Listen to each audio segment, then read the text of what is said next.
الرسالہ جون 2019۔ قرآن کا مہینہ۔ قرآن کی سورہ بقرہ میں بتایا گیا ہے کہ قرآن رمضان کے مہینے میں اترا۔ قرآن کے الفاظ یہ ہیں: شہر رمضان الذی انزل فیہ القرآن ھدی للناس وبینات من الھدی والفرقان، یعنی رمضان کا مہینہ جس میں قرآن اتارا گیا، ہدایت ہے لوگوں کے لیے اور کھلی نشانیاں راستے کی، اور حق اور باطل کے درمیان فیصلہ کرنے والا۔ توسیعی مفہوم کے اعتبار سے اس آیت کا مطلب یہ ہے کہ رمضان کے مہینے میں اہل ایمان کو سب سے زیادہ قرآن کا مطالعہ کرنا چاہیے۔ مطالعہ قرآن کے مقصد کو قرآن میں اس طرح بتایا گیا ہے: کتاب انزلناہ الیک مبارک لیدبروا آیاتہ ولیتذکر اولو الالباب، یعنی یہ ایک بابرکت کتاب ہے جو ہم نے تمہاری طرف اتاری ہے تاکہ لوگ اس کی آیتوں پر غور کریں اور تاکہ عقل والے اس سے نصیحت حاصل کریں۔ قرآن میں تدبر سے مراد قرآن پر عقلی غور و فکر ہے، اور عقلی غور و فکر کا مقصد یہ ہے کہ قرآن میں ذاتی نصیحت کے پہلوؤں کو دریافت کیا جائے۔ دوسرے الفاظ میں تدبر قرآن کا خاص مقصد ہے۔ قرآن کو ذاتی انطباق یا سیلف اپلیکیشن کی نسبت سے دریافت کرنا۔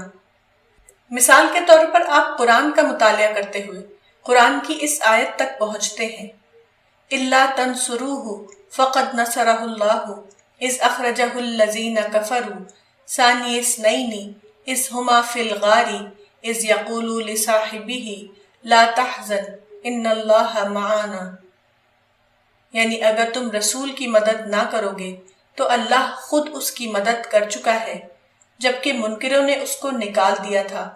وہ صرف دو میں کا دوسرا تھا جب وہ دونوں غار میں تھے، جب وہ اپنے ساتھی سے کہہ رہا تھا کہ غم نہ کرو، اللہ ہمارے ساتھ ہے۔ قرآن کی اس آیت میں اس واقعے کا ذکر ہے جو کہ ہجرت کے وقت پیغمبر اسلام صلی اللہ علیہ وسلم کے ساتھ پیش آیا۔ اس واقعے کو اپنے ذہن میں رکھ کر جب آپ اس آیت پر غور کریں گے تو آپ سوچیں گے کہ اللہ کی رحمت ہر چیز تک وسیع ہے۔ وَرَحْمَتِي وَسِعَتْ كُلَّ شَيْءٍ، الاعراف۔ اس لیے ضروری ہے کہ اللہ کی جو رحمت ہجرت کے زمانے میں غار ثور کی تنہائی میں پیش آئی، ضروری ہے کہ وہ پیغمبر کے ساتھیوں کے لیے بھی مقدر ہو۔ آپ اگر اپنے ذہن کی تربیت اس انداز سے کریں تو ایسا ہو سکتا ہے کہ اللہ کے راستے میں چلتے ہوئے کبھی آپ پر یہ وقت گزرے کہ جہاں آپ ہوں اور آپ کا ایک ساتھی ہو، اور پھر آپ کو یہ یاد آئے کہ اہل ایمان کے لیے قرآن میں یہ بشارت دی گئی ہے کہ ان کے اوپر اللہ کے فرشتے اترتے ہیں اور ان سے کہتے ہیں کہ ہم تمہارے مددگار ہیں۔ قرآن کے الفاظ یہ ہیں: ان الذین قالوا ربنا اللہ ثم استقاموا تتنزل علیہم الملائکۃ الا تخافوا ولا تحزنوا وابشروا بالجنۃ التی کنتم توعدون نحن اولیاؤکم فی الحیاۃ الدنیا وفی الآخرہ، یعنی جن لوگوں نے کہا کہ اللہ ہمارا رب ہے پھر وہ ثابت قدم رہے، یقیناً ان پر فرشتے اترتے ہیں اور ان سے کہتے ہیں کہ تم نہ اندیشہ کرو اور نہ رنج کرو، اور اس جنت کی بشارت سے خوش ہو جاؤ جس کا تم سے وعدہ کیا گیا ہے۔ ہم دنیا کی زندگی میں تمہارے ساتھی ہیں اور آخرت میں بھی۔ ان باتوں کو سوچتے ہوئے عین ممکن ہے کہ آپ اپنے ساتھی سے کہہ اٹھیں کہ اندیشہ مت کرو، اللہ ہمارے ساتھ ہے، اور وہ واقعہ یاد کریں جو کہ غار ثور میں پیش آیا تھا۔ غار ثور کا یہ واقعہ حدیث اور سیرت کی کتابوں میں بیان ہوا ہے۔ اس موقع پر رسول اللہ نے جو کہا وہ یہ تھا: یا ابا بکر ما ظنک باثنین اللہ ثالثہما، صحیح مسلم، یعنی اے ابو بکر، تمہارا ان دو کے بارے میں کیا خیال ہے جن کا تیسرا اللہ ہو۔ عین ممکن ہے کہ ایسے موقع پر آپ پر سکینہ نازل ہو اور اپنے ساتھی سے آپ یہ کہہ اٹھیں: یا صاحبی ما ظنک باثنین اللہ ثالثہما، یعنی اے میرے ساتھی، تمہارا ان دو کے بارے میں کیا خیال ہے، فرشتہ جن کا تیسرا ہے؟ پوسٹ رمضان پلاننگ۔ رمضان کا بہت زیادہ تعلق قرآن سے ہے۔ قرآن رمضان کے مہینے میں اتارا گیا۔ رمضان کے مہینے میں روزے کے علاوہ سب سے زیادہ زور قرآن کے مطالعے پر دیا گیا ہے۔ اعتکاف کا خاص مقصد یہی ہے کہ یکسو ہو کر قرآن کو پڑھا جائے۔ تراویح کا مقصد یہ ہے کہ اس مہینے میں پورا قرآن آدمی کی نظر سے گزر جائے۔ تراویح گویا رمضان کے مہینے میں قرآن کا اجتماعی مطالعہ ہے۔ رمضان کو اگر شہر القرآن یا قرآن کا مہینہ کہا جائے تو یہ درست ہوگا۔ اس کا مقصد کیا ہے؟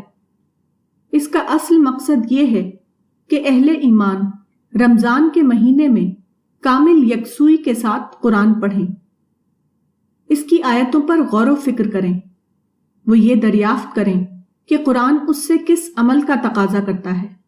اس اعتبار سے اہل ایمان اگر قرآن کا گہرا مطالعہ کریں تو قرآن کی ایک آیت ان کے لیے بہت زیادہ توجہ کا سبب بن جائے گی۔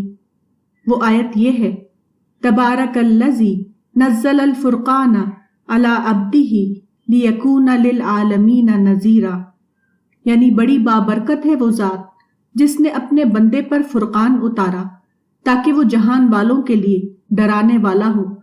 اس آیت پر غور کیجئے تو معلوم ہوگا کہ قرآن کے نزول کا مقصد شارع کے منصوبے کے مطابق یہ تھا کہ قرآن دنیا کی تمام قوموں تک پہنچے۔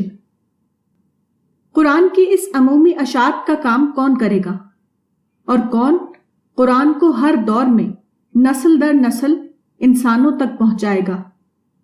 یہ وہی لوگ ہیں جو یہ یقین رکھتے ہیں کہ قرآن اللہ کی کتاب ہے، یعنی اہل ایمان یا امت مسلمہ۔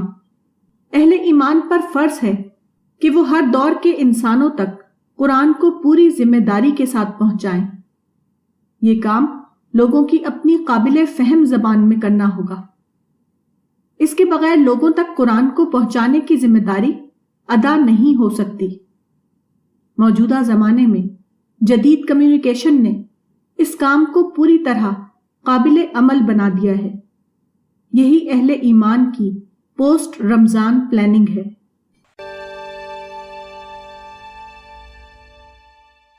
مجتہدانہ اسلوب دعوت۔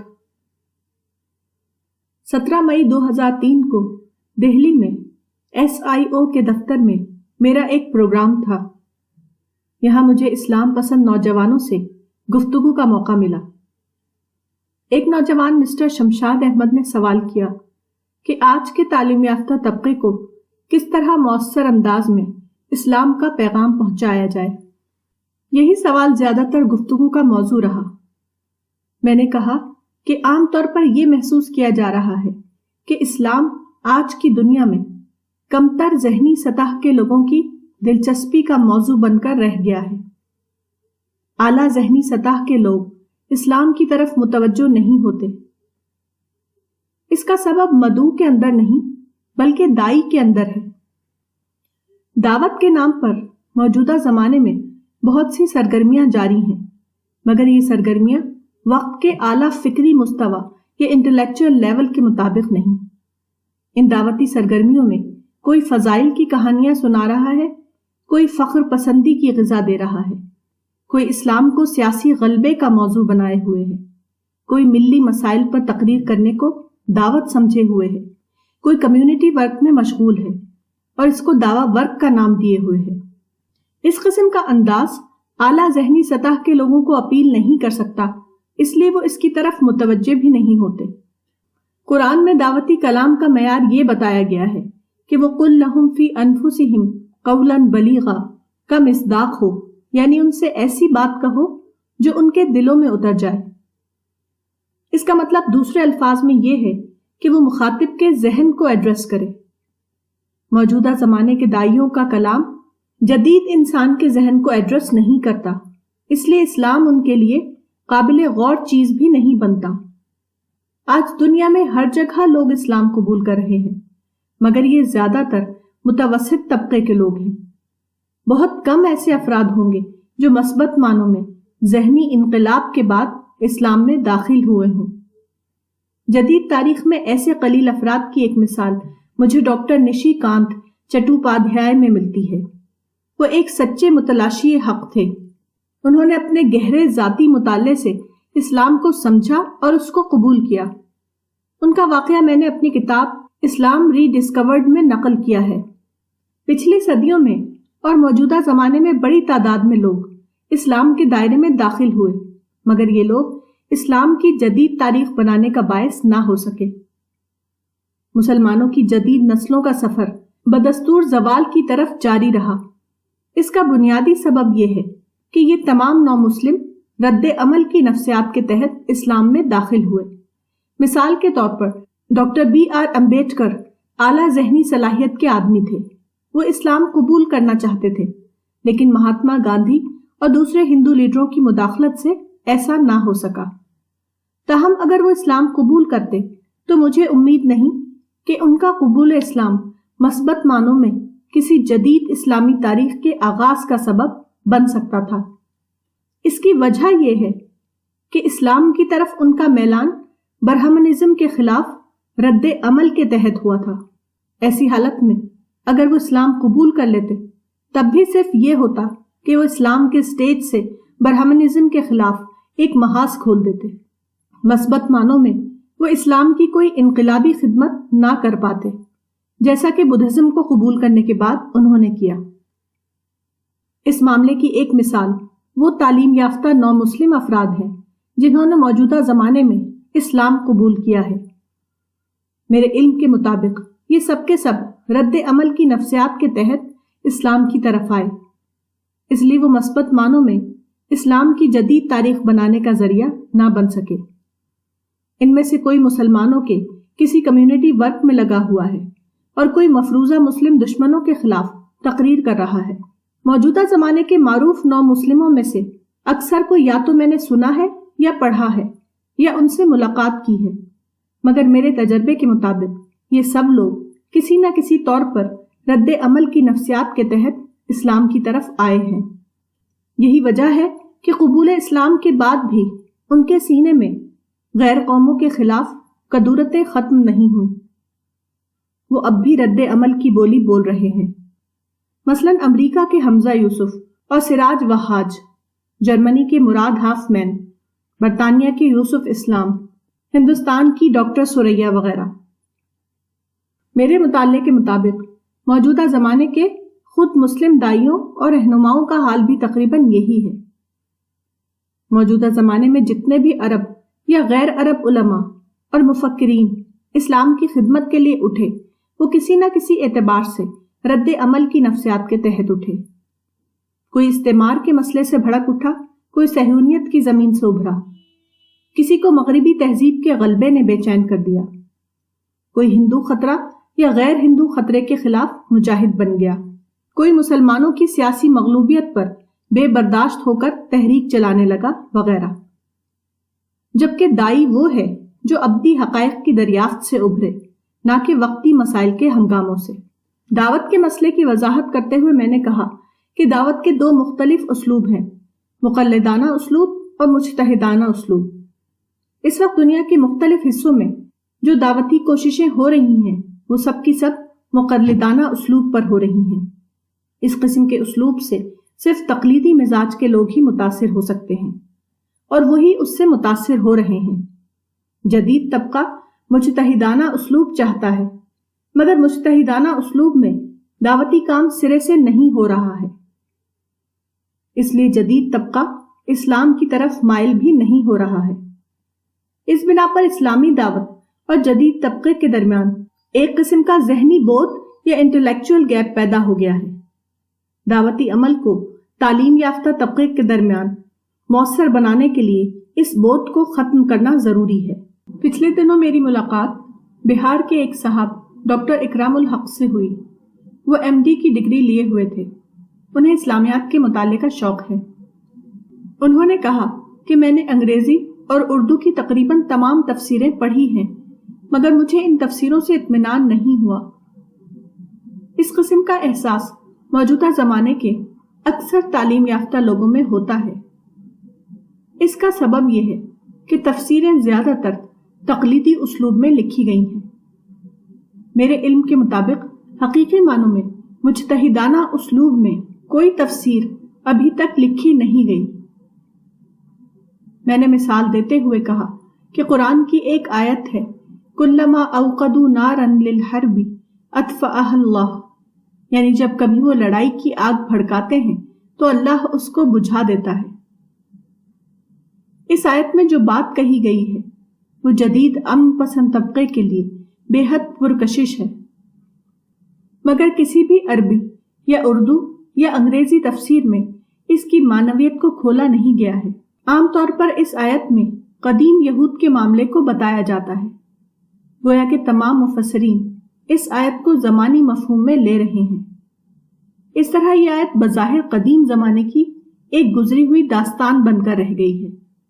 نتیجتاً خود قرآن بھی غیر جانبدار قاری کو زمانہ ماضی کا ایک قصہ معلوم ہوتا ہے جس میں آج کے لیے کوئی رہنمائی موجود نہ ہو۔ قرآن کو سمجھنے کے لیے ایک اہم نقطہ یہ ہے کہ اس میں جو بات قدیم ریفرنس میں کہی گئی ہے اس کو آج کا ایک مفسر جدید حوالے یا ماڈرن کانٹیکسٹ میں دیکھ سکے، وہ اس آیت کا نیا انطباق یا ری ایپلیکیشن دریافت کر سکے۔ اس اعتبار سے غور کیجئے تو قرآن کی مذکورہ آیت میں ایک ابدی اصول بتایا گیا ہے، وہ یہ ہے کہ اہل اسلام کی پالیسی یہ ہونا چاہیے کہ دوسرے لوگ جنگ چھیڑے تو وہ حسن تدبیر سے اس کو اوائڈ کرنے کی کوشش کریں، نہ یہ کہ خود بھی جنگ میں الجھ جائیں۔ Muslims must adopt the policy of avoiding war rather than of indulging in war۔ موجودہ زمانے میں ہم دیکھتے ہیں کہ مسلم اور نو مسلم دونوں کے درمیان کمیونٹی کاز کی دھوم ہے، مگر ان میں سے کوئی بھی حقیقی معنوں میں ڈیوائن کاز کے لیے تڑپنے والا نہیں۔ حتیٰ کہ ہزاروں کتابیں ہر جگہ چھپ رہی ہیں، مگر میرے علم کے مطابق کوئی بھی کتاب انسانیت عامہ کو مؤثر انداز میں خطاب کرنے والی نہیں۔ موجودہ زمانے کا سب سے زیادہ اندوہناک واقعہ یہ ہے کہ مسلمانوں میں دعوت اللہ کا عمل سرے سے وجود ہی میں نہ آ سکا۔ کچھ مسلمان یا مسلم جماعتیں بظاہر دعوت کے نام پر سرگرم ہیں، مگر یقینی طور پر وہ دعوت اللہ کا عمل نہیں۔ یہ لوگ اصلاً کوئی اور کام کر رہے ہیں جس کا دعوت اللہ سے کوئی تعلق نہیں ہے، اور اس کو انہوں نے دعوت کا عنوان دے دیا ہے۔ مسلمانوں کی موجودہ تاریخ کا دعوت اللہ سے خالی ہونا کوئی سادہ بات نہیں، اس کے اسباب نہایت گہرے ہیں۔ اصل یہ ہے کہ بعد کے زمانے میں قرآن کی جو تفسیریں لکھی گئیں یا جو اسلامی لٹریچر تیار ہوا، ان میں دعوت اللہ کو سرے سے حذف کر دیا گیا۔ دعوت اللہ کیا ہے اور اس کے لازمی اجزاء کیا ہیں، یہ قرآن میں نہایت واضح طور پر موجود ہے، مگر بعد کے زمانے میں جو تفسیریں لکھی گئیں ان میں یہ سب چیزیں یا تو منسوخ کر دی گئیں یا ان کی تفسیر درست طور پر نہ ہو سکی۔ مثلا دعوت کے لیے ضروری ہے کہ دائی دوسرے لوگوں کو اپنی قوم سمجھے، جیسا کہ قرآن کے بیان کے مطابق پیغمبروں نے سمجھا، مگر بعد کے زمانے میں دوسرے گروہوں کو کافر قرار دے کر انہیں غیر قوم کے خانے میں ڈال دیا گیا۔ اسی طرح دعوت کے لیے ضروری ہے کہ مدعو کی زیادتیوں پر یک طرفہ صبر کیا جائے، مگر تفسیروں میں صبر کے حکم کو جہاد سے پہلے کے دور کی چیز قرار دے دیا گیا۔ اسی طرح دعوت کے لیے تالیف قلب لازمی طور پر ضروری ہے، مگر بعد کی تفسیروں میں تالیف قلب کے اصول کو ہمیشہ کے لیے منسوخ قرار دے دیا گیا۔ دعوت کے لیے ضروری ہے کہ اس کو ما اسألکم علیہ من اجر الشورى کے اصول پر چلایا جائے، یعنی میں تم سے اس دعوتی عمل پر کوئی اجر نہیں مانگتا ہوں، مگر موجودہ زمانے میں دعوت کے ساتھ ملی حقوق کی مطالباتی مہم کو جوڑ دیا گیا وغیرہ۔ شکایتی اور احتجاجی باتیں قاتل دعوت ہیں، نہ کہ معاون دعوت۔ دعوت اللہ کے لیے قرآن کی شرطوں کو ملحوظ رکھے بغیر دعوت کا کام کرنا ایک مضحکہ خیز عمل ہے۔ اس کو دعوت اللہ کا مقدس نام ہرگز نہیں دیا جا سکتا۔ اس صورتحال کو بدلنے کے لیے ضروری ہے کہ مقلدانہ ذہن کو توڑ کر مجتہدانہ ذہن کے تحت سوچا جائے۔ اس کے بغیر دعوت اللہ کا عمل کبھی زندہ نہیں ہو سکتا۔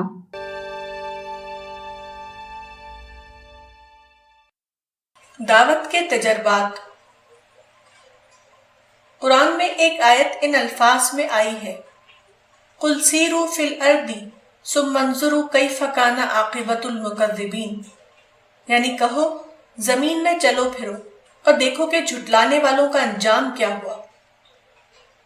اس آیت میں ارض یا زمین سے مراد وہی دنیا ہے جہاں انسان زندگی گزارتا ہے۔ یہاں ارض سے مراد پچھلی قوموں کے معذب علاقے نہیں ہیں۔ معذب اقوام مثلا قوم نوح، قوم عاد، قوم سمود، اہل مدین اور قوم لوط وغیرہ، بلکہ خدا کی پیدا کردہ زمین ہے جو اپنے آپ میں ایک عبرت و نصیحت کی حیثیت رکھتی ہے۔ انسان کو چاہیے کہ وہ اس دنیا میں کھلی آنکھ کے ساتھ رہے، وہ دنیا کی تخلیقات میں خالق کو پہچانے۔ میری زندگی کا بڑا حصہ دعوتی اسفار میں گزرا ہے۔ اسفار کا یہ سلسلہ 1966 میں شروع ہوا، اس کے بعد مسلسل طور پر جاری رہا۔ یہ تجربات سفر نامے کی صورت میں پہلے الجمیہ ویکلی میں شائع ہوتے تھے، اس کے بعد یہ سفر نامے 1976 سے ماہنامہ الرسالہ میں شائع ہونا شروع ہوئے۔ یہ سفر نامے بعد کو کتاب کی صورت میں بھی چھپ کر شائع ہو چکے ہیں۔ ان اسفار کے دوران بار بار یہ تجربہ پیش آیا کہ قرآن کا پیغام ابھی تک زیادہ تر صرف عربی زبان میں دستیاب ہے۔ مختلف قوموں کی قابل فہم زبانوں میں قرآن کے ترجمے کا کام ابھی امت کے ذمے باقی ہے۔ ان تجربات کے دوران راقم الحروف نے فیصلہ کیا کہ امت کو عمومی طور پر اور اپنی دعوتی ٹیم کو خصوصی طور پر اس کے لیے آمادہ کیا جائے کہ وہ قرآن کی عالمی اشاعت کا نشانہ پورا کریں، تاکہ اس معاملے میں امت کے اوپر عائد ذمہ داری اللہ کی توفیق سے انجام پائے۔ ان دعوتی اسفار میں میرے ساتھ جو تجربات گزرے ان میں سے کچھ آنے والے صفحات میں شامل ہیں۔ اللہ تعالیٰ اس مجموعے کی اشاعت کے مقصد کو پورا فرمائے۔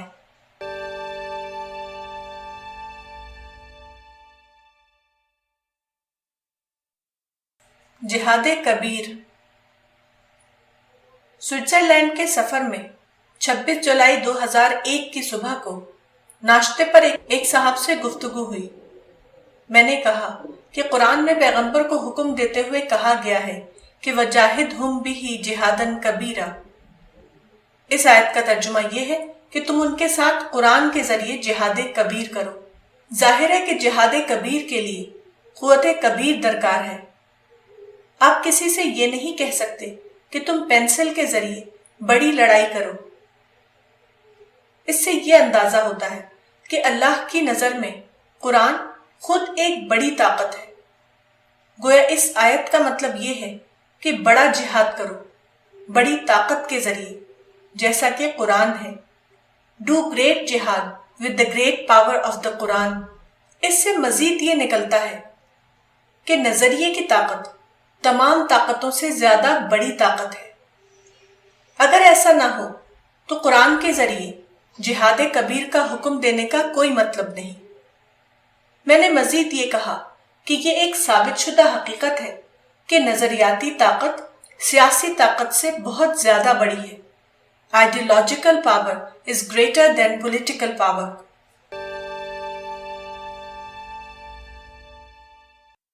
نیا رجحان۔ 27 جولائی 2001 کی شام کو کھانے کی میز پر ایک عیسائی پادری سے ملاقات ہوئی۔ ان کا نام رائمنڈ پانیکر تھا۔ ان کی عمر 83 سال ہو چکی ہے۔ وہ اسپین میں بارسلونا کے پاس ٹیورٹٹ کے مقام پر رہتے ہیں۔ وہ صوفی اسلام سے متاثر ہیں۔ ان سے میں نے پوچھا کہ اسپین میں اسلام کے بارے میں کس قسم کی رائے پائی جاتی ہے۔ انہوں نے کہا کہ کچھ لوگ غلط فہمی کا شکار ہیں۔ میں نے کہا کہ کس قسم کی غلط فہمی؟ انہوں نے کہا کہ میڈیا میں پرتشدد جہاد کی جو خبریں آتی ہیں ان کو وہ پسند نہیں کرتے۔ میں نے کہا کہ جہاد کے نام پر تشدد کی تحریکیں مسلمانوں کی قومی تحریک کا نتیجہ ہیں، وہ اسلام کی تعلیم کا نتیجہ نہیں۔ انہوں نے بتایا کہ ان سب کے باوجود اسپین میں بہت سے لوگ اسلام قبول کر رہے ہیں۔ اسلامی کتابوں کے ترجمے اسپینی زبان میں شائع کیے جا رہے ہیں۔ میں نے پوچھا کہ جو لوگ اسلام قبول کر رہے ہیں ان کو اسلام کا کون سا پہلو زیادہ متاثر کرتا ہے؟ انہوں نے کہا کہ جہاں تک میرا اندازہ ہے اسلام کی سادگی یا سمپلسٹی لوگوں کو خصوصیت کے ساتھ اسلام کی طرف مائل کر رہی ہے۔ اسلام کا بنیادی عقیدہ توحید ہے، یعنی ایک خدا کا تصور۔ اس کے مقابلے میں موجودہ مسیحی عقیدہ تثلیث پر قائم ہے۔ مسیحی عقیدے کے مطابق تثلیث یا ٹرینٹی کا مطلب یہ نہیں کہ خدا تین ہے، بلکہ اس کا مطلب تین میں ایک اور ایک میں تین، 3 in 1 1 in 3 ہے۔ یہ غیر ریاضیاتی عقیدہ اتنا پیچیدہ اور اس قدر ناقابل فہم ہے کہ مسیحی علماء بھی اس کی تشریح کرنے سے عاجز ہیں۔ میری لڑکی ڈاکٹر فریدہ خانم نے بتایا کہ جب وہ دہلی یونیورسٹی میں انگلش لٹریچر سے MA کر رہی تھیں تو ایک بار کسی کتاب میں تثلیث کا ذکر آیا۔ انہوں نے اپنے مسیحی استاد پروفیسر جارج سے پوچھا کہ تثلیث کے عقیدے کا مطلب کیا ہے۔ عیسائی پروفیسر نے کچھ دیر سوچا، اس کے بعد کہا کہ اگر تم پوچھو تو میں نہیں جانتا، اور اگر تم نہ پوچھو تو میں جانتا ہوں۔ If you ask me, I do not know. If you do not ask me, I know. رائمن پانیکر نے دوسرے موقع پر بتایا کہ اسپین میں اسلام کے مطالعے کا نیا رجحان پیدا ہوا ہے، چنانچہ اسپینی زبان میں اسلامی کتابوں کے ترجمے کیے جا رہے ہیں اور لوگ اسلام قبول کر رہے ہیں۔ میں نے پوچھا کہ اسلام سے ان کی دلچسپی کا سبب کیا ہے۔ انہوں نے بتایا کہ خاص وجہ اسلام کی تعلیمات کی سادگی ہے۔ اس کی وجہ سے ہر آدمی فوراً اسلام کو سمجھ لیتا ہے، جبکہ دوسرے مذہبوں کی تعلیمات بہت پیچیدہ ہیں۔ دوسری بات انہوں نے یہ بتائی کہ دوسرے مذاہب کے برعکس اسلام نے خدا کو ایک گوشے میں نہیں ڈالا جیسا کہ دوسرے مذاہب میں کیا گیا ہے۔ اسلام has not reduced God to a corner۔ میں نے ان سے پوچھا کہ اسلام کے بارے میں لوگوں میں کس قسم کی غلط فہمی پائی جاتی ہے۔ انہوں نے بتایا کہ خاص طور پر جہاد کے بارے میں۔ اس کی وجہ سے عام طور پر لوگ یہ سمجھتے ہیں کہ اسلام تشدد کا مذہب ہے۔ میں نے کہا کہ موجودہ زمانے میں سب سے بڑا جہاد یہ ہے کہ اسلام کے بارے میں غلط فہمی کو دور کیا جائے۔ یہ کام 2 طریقوں سے کیا جانا چاہیے۔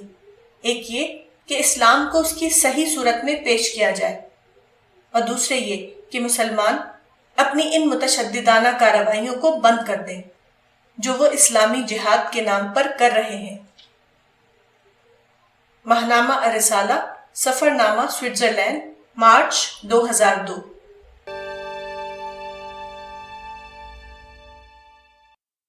آفاقی سوچ۔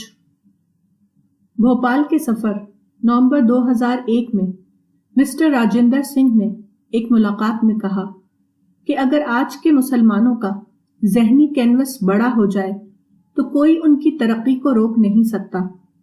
انہوں نے مزید کہا کہ آج کل کے مسلمانوں کا مزاج یہ ہے کہ تھوڑی معلومات کے باوجود وہ اسلام کی بات کرتے ہوئے مدعیانہ انداز میں بولنے لگتے ہیں۔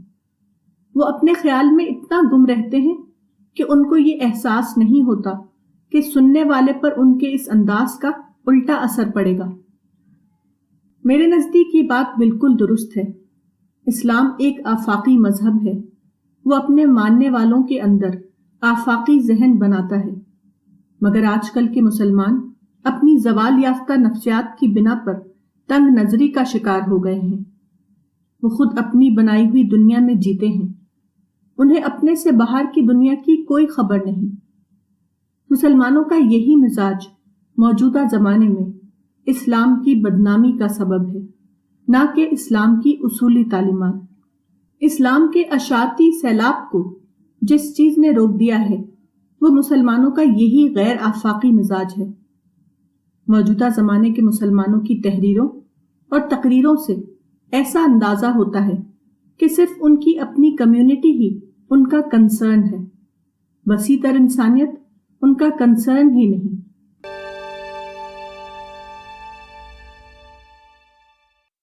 فتویٰ یا دعوت۔ بھوپال کے سفر میں مولانا اختر قاسمی نے پوچھا کہ فتویٰ کی شرعی حیثیت کیا ہے۔ موجودہ زمانے میں طرح طرح کے فتوے جاری کیے جاتے ہیں جن میں لوگوں کو یہ ہدایت کی جاتی ہے کہ وہ ایسا کریں ایسا نہ کریں۔ ایسے فتوے کس حد تک درست ہیں؟ میں نے کہا کہ فتوے کا مطلب رائے یا اوپینین ہے۔ فتوے کا مطلب یہ ہے کہ کوئی شخص ایک عالم کے پاس آیا، اس نے عالم کے سامنے اپنا ایک مسئلہ بیان کیا اور اس مسئلے کے بارے میں شریعت کا حکم جاننا چاہا۔ اس طرح کے سوال پر اپنے علم کے مطابق شرعی حکم بتانا یہ فتویٰ ہے۔ مگر ہمارے ہاں فتوے کی ایک اور قسم رائج ہو گئی ہے جو یقینی طور پر غیر شرعی ہے۔ وہ یہ کہ کوئی مفتی یا مفتیوں کا کوئی بورڈ بطور خود یہ فتویٰ جاری کرتا ہے کہ جس کی داڑھی ایک مشت سے چھوٹی ہو اس کے پیچھے لوگوں کے لیے نماز پڑھنا جائز نہیں، فلاں ملک اسلام دشمن ہے، اس کی مصنوعات کو خریدنا جائز نہیں، وغیرہ۔ یہ دوسری قسم کا فتویٰ حقیقتاً فتویٰ نہیں، وہ یک طرفہ طور پر ہدایت جاری کرنا ہے، اور اس قسم کی ہدایت جاری کرنے کا اختیار ایک قائم شدہ حکومت کو ہے، نہ کہ کسی مفتی کو۔ صحابہ اور تابعین کی مثال بتاتی ہے کہ وہ حاکمانہ ہدایت کبھی جاری نہیں کرتے تھے، اس کے بجائے وہ دعوت و تبلیغ کا کام کرتے تھے۔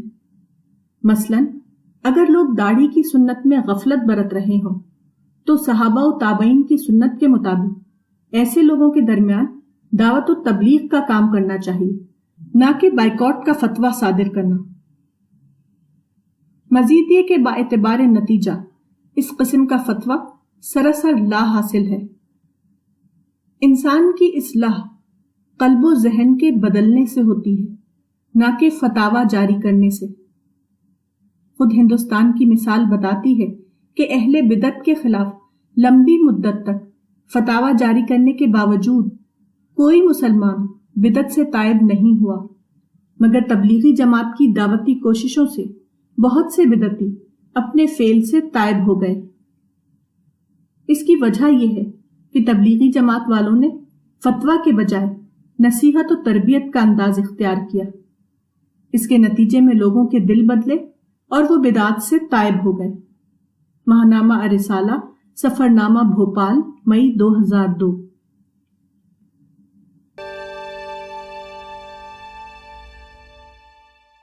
تالیف قلب۔ برطانیہ کے سفر ستمبر 2001 کا واقعہ یہاں قابل ذکر ہے۔ ایک تعلیم یافتہ غیر مسلم نے بتایا کہ ایک مسلمان عالم ایک بار ان کے یہاں آئے۔ یہاں کمرے کی دیوار پر ایک کیلنڈر لٹک رہا تھا جس پر ایک ہندو دیوی کی تصویر چھپی ہوئی تھی۔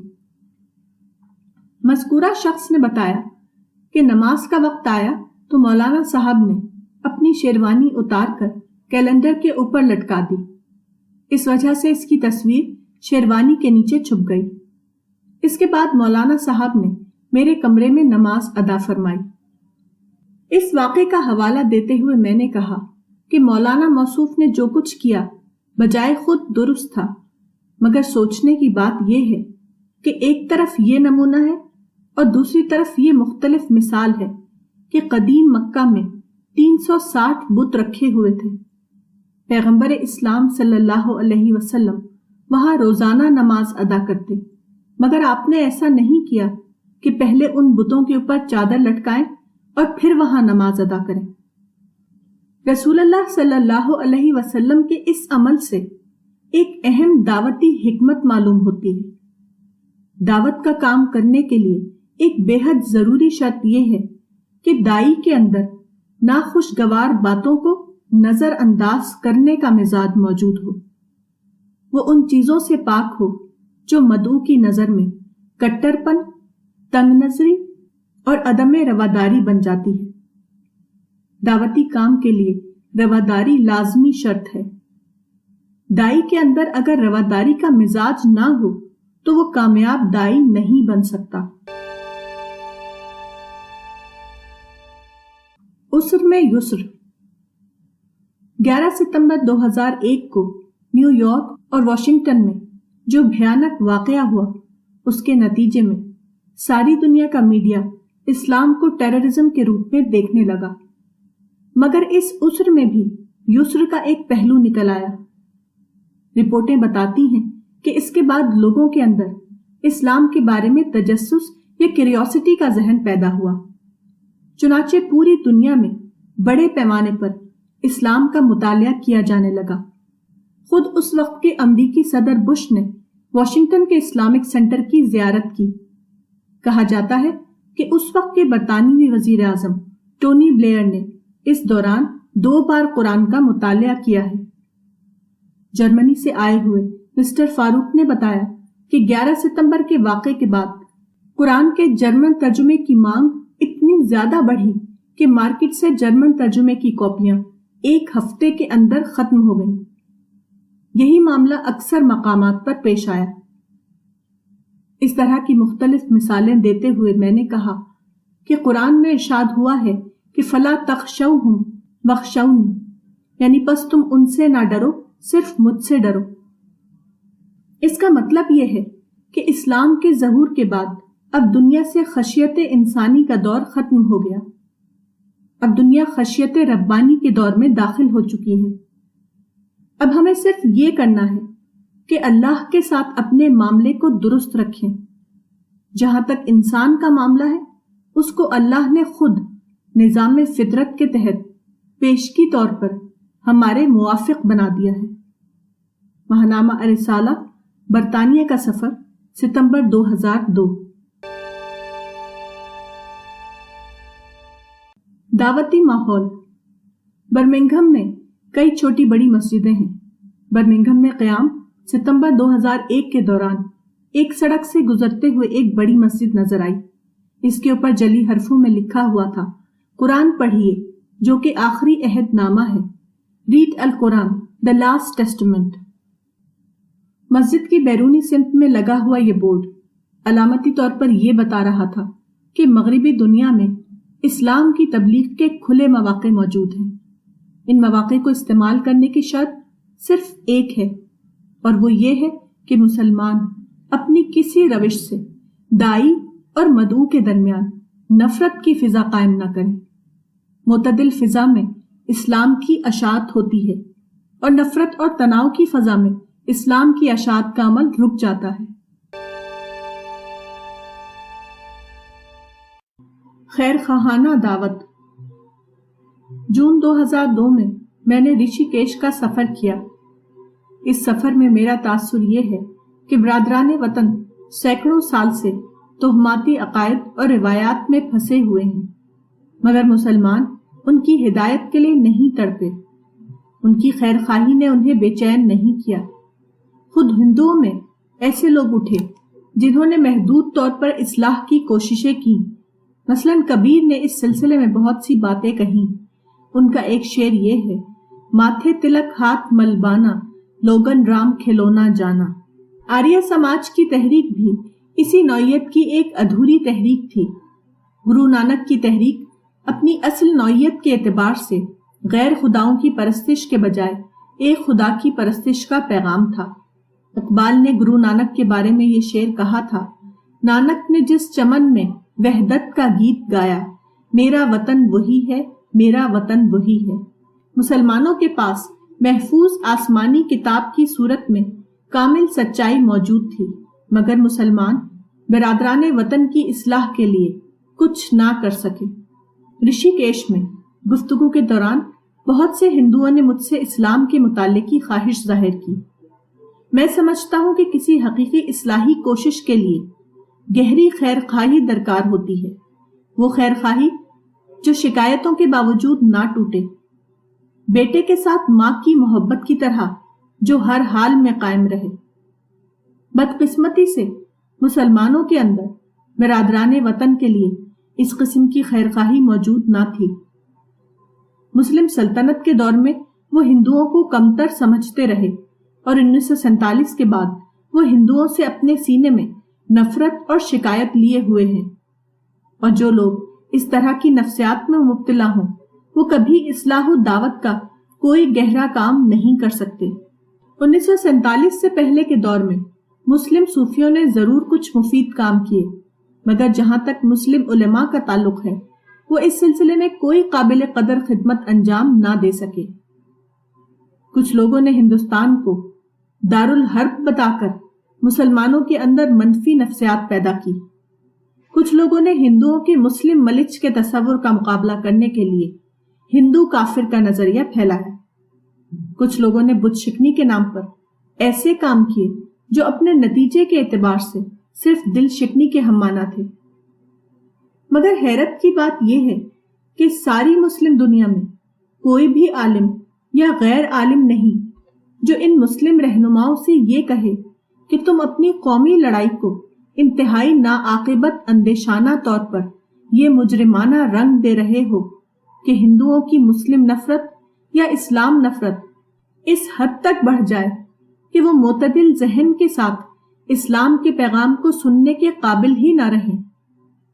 مجھے یاد آتا ہے کہ میرے بچپن کے زمانے میں کچھ علماء نے تبلیغ کے نام پر مناظرہ بازی کی مہم شروع کر رکھی تھی، حالانکہ اس قسم کی مہم کو تبلیغ کے بجائے اینٹی تبلیغ کہنا زیادہ صحیح ہوگا۔ مثلا ایک مناظر عالم کو جوش آیا، انہوں نے ایک کتاب تیار کی جس کا نام انہوں نے کفر توڑ رکھا۔ اس کے جواب میں ایک ہندو مناظر نے کتاب شائع کی جس کا نام تھا کفر توڑ کا بھانڈا پھوڑ۔ یہ وہ زمانہ تھا جبکہ اردو زبان عمومی طور پر ہندو اور مسلمان دونوں کی مشترک زبان تھی۔ گویا دائی اور مدعو کے درمیان وہ لسانی بود یا لینگویج گیپ موجود نہ تھا جو آج پایا جاتا ہے، مگر اس سنہری زمانے کو خیر خواہانہ دعوت کے بجائے مناظرہ بازی کے لیے استعمال کیا گیا، جس کا نقصان صرف یہ ہو سکتا تھا کہ برادران وطن متنفر ہو کر اسلام سے کچھ اور دور ہو جائیں۔ اس قسم کی کوششوں نے یہی کارنامہ انجام دیا۔